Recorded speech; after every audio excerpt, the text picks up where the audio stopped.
Don't really know what's happening specifically, but everything you've described to me over the last few weeks is just like building.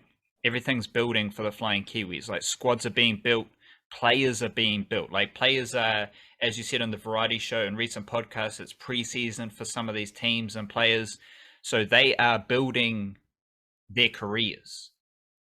And this is a really important time for individuals to build their careers and for teams such as, the Wellington Phoenix men's and women's, or other teams with a lot of Kiwis where you can have a more collective perspective. They are building out their rosters at this time as well. So do we have any more building updates for the Flying Kiwis? Do we have any more nails nailed in, frames being established, the concrete pad being laid down, a couple of lads on smoko? Like, what's the building situation for Flying Kiwis?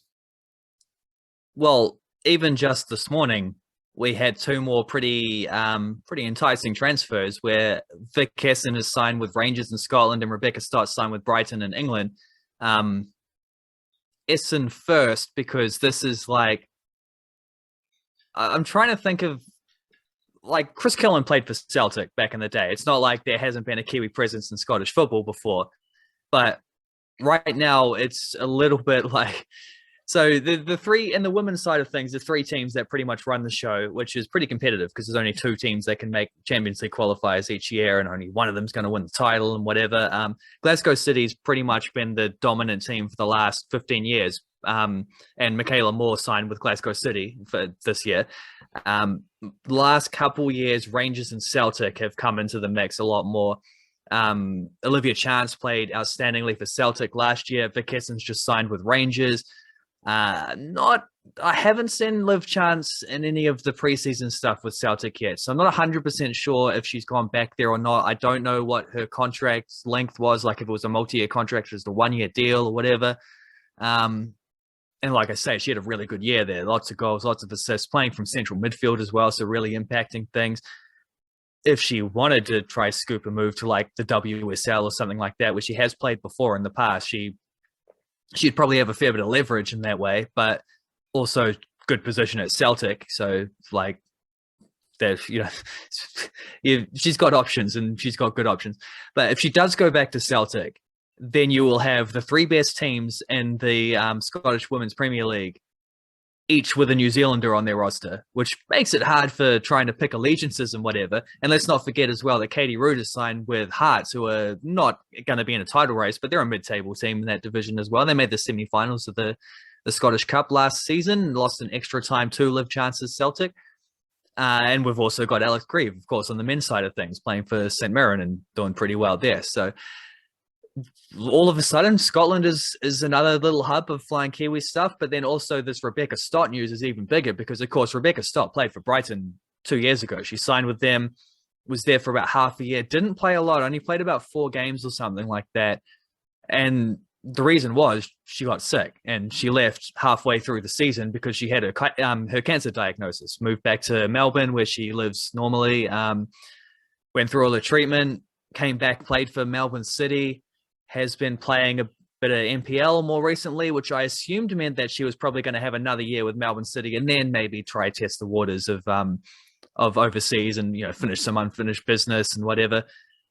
I guess she's just ready to go straight away, signed back with Brighton again 2 years after. So she's like, she signed there, she left with cancer, now she's back there. It's kind of a beautiful little closing of a circle there, and a really nice move on a personal level for her, but also on a professional level, because that's another Kiwi in the WSL, which is one of the fastest growing leagues on the planet. Also got Anna Leet, who's moved to Aston Villa from West Ham, plus Ria Percival still under contract at Spurs, although coming back from an ACL injury, likely to miss the first half of the season, but sometime around January, February, hopefully she'll be back in time to get a good run of games ahead of the World Cup, which starts in 364 days, I think, from now. They ticked the 1 year to go anniversary earlier this week.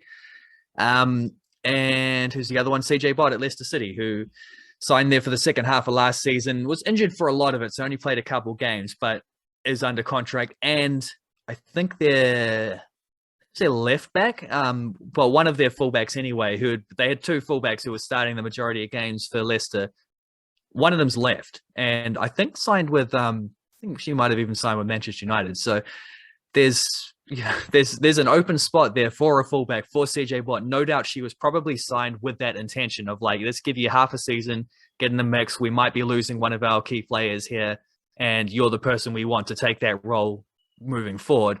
Well, there we go.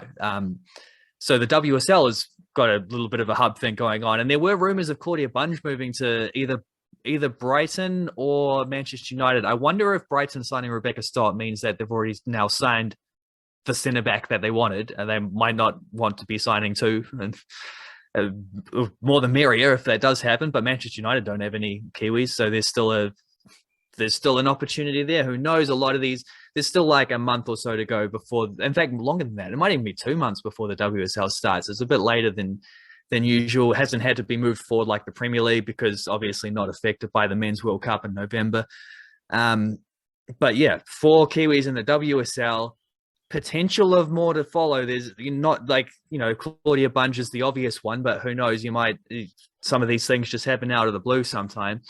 So there's another hub. And then behind me on the YouTube stuff, I'm still very excited just because it's so different in the just different to any other kind of scene that we normally get in Flying Kiwis, talking about Scotland becoming a hub, England, like a lot of the Kiwi football has been going playing Britain for a long time. The UK has always been a constant home. Never had someone in Chile before that I know of. So I'm very excited to see if Marco Rojas, who by the looks of it, I think they've given him the number 10 jersey and the right winger. They had an Argentinian guy who's been playing right winger called Solari. Seems quite good from what I've seen. He's just signed with River Plate back in Argentina. So they've sold him just as they buy Marco Rojas. It seems like there's a nice little Marco Rojas shaped hole there in their starting lineup for him to move in. They've promoted him a fair bit since he turned up. So very excited to see, hopefully, I think they play on Sunday morning. And I didn't realize this as well, but Chilean times to New Zealand times, not so bad. Like the 9:30 a.m. kickoff on Sunday, I think their latest game. Colo Colo are in a title race as well. So it's big times. There's like a third of the season to go. They need to keep winning games. They're about 3 points clear as it stands. I watched their game last week. Absolute stitch up because I looked at the team and I saw Rojas on the bench. Sweet ass Rojas straight on the bench. Later on, I looked it up when they were rolling through other attacking subs and not bringing him on, and I hadn't seen a glimpse of him on the bench or anything. They've just got another guy whose name is Jason Rojas, so it was a different Rojas. But Marco will get his time soon enough. That game was nuts as well. They were absolutely dominating. Finally scored to go 1-0 up after about 75 minutes or something. It was a goal that was disallowed for offside, but then the VAR went back and overruled that, and they gave the goal. Then they can, after having worked so hard to get a goal, concede straight away. Just a sloppy goal, the only chance the other team had. It goes into, I think, the 99th minute, like the 9th minute of stoppage time, before finally they score a winner from the penalty spot, from a foul that the ref didn't see, VAR did, overturned, lots of arguing, so you can imagine why the stoppage time got dragged out so long. Then the dude just coolly slots it for a 2-1 win. 90 plus 10 as the final whistle goes. But beautiful stuff. Important 3 points, and Marco Rojas is going to find himself in that absolute cauldron of Chilean football, hopefully sooner rather than later. Is he one of the most winningest Flying Kiwis off the top of your head? Because he's won stuff with Melbourne Victory, right?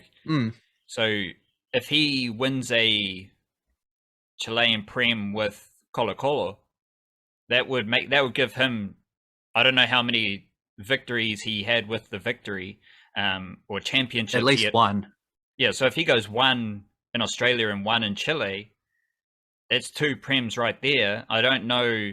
Maybe there's like Abby Ursig type of characters or like those type of Wahine players who have similar winning records, but as far as championships go, but don't know how many other blokes are doing that overseas. Some might do it in New Zealand, but overseas is interesting. Yeah, Auckland City players definitely would put their hands up, no doubt, but we're not counting that. Same with Canterbury Pride women's players. And so like Albert Riera is out of the equation here. Yeah, because he never won an A-League with the Phoenix while he was there. Unfortunately, he was a very good player, but didn't quite get that far. A couple names do spring to mind. Abby Ursig is one of them. Won 2 or 3 championships, I think, in America.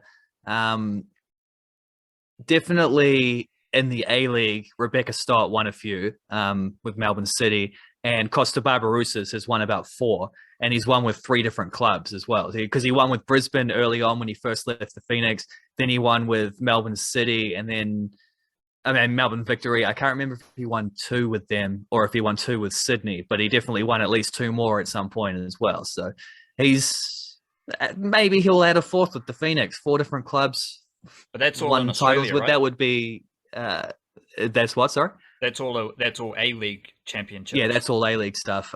Same with Rebekah Stott. So I'm trying to think beyond that. You don't get that many Yeah, so Rojas, titles. he's doing not that often. he's doing two different countries, two different leagues. That's juicy. I want to see old couple of Colo Colo supporters right here. Big Colo Colo fans. For sure.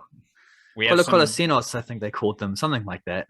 big time for Chile as well. We've got the rugby union team qualifying for the World Cup to defeat the All Blacks down the track. You know, it's a fantastic time to be alive.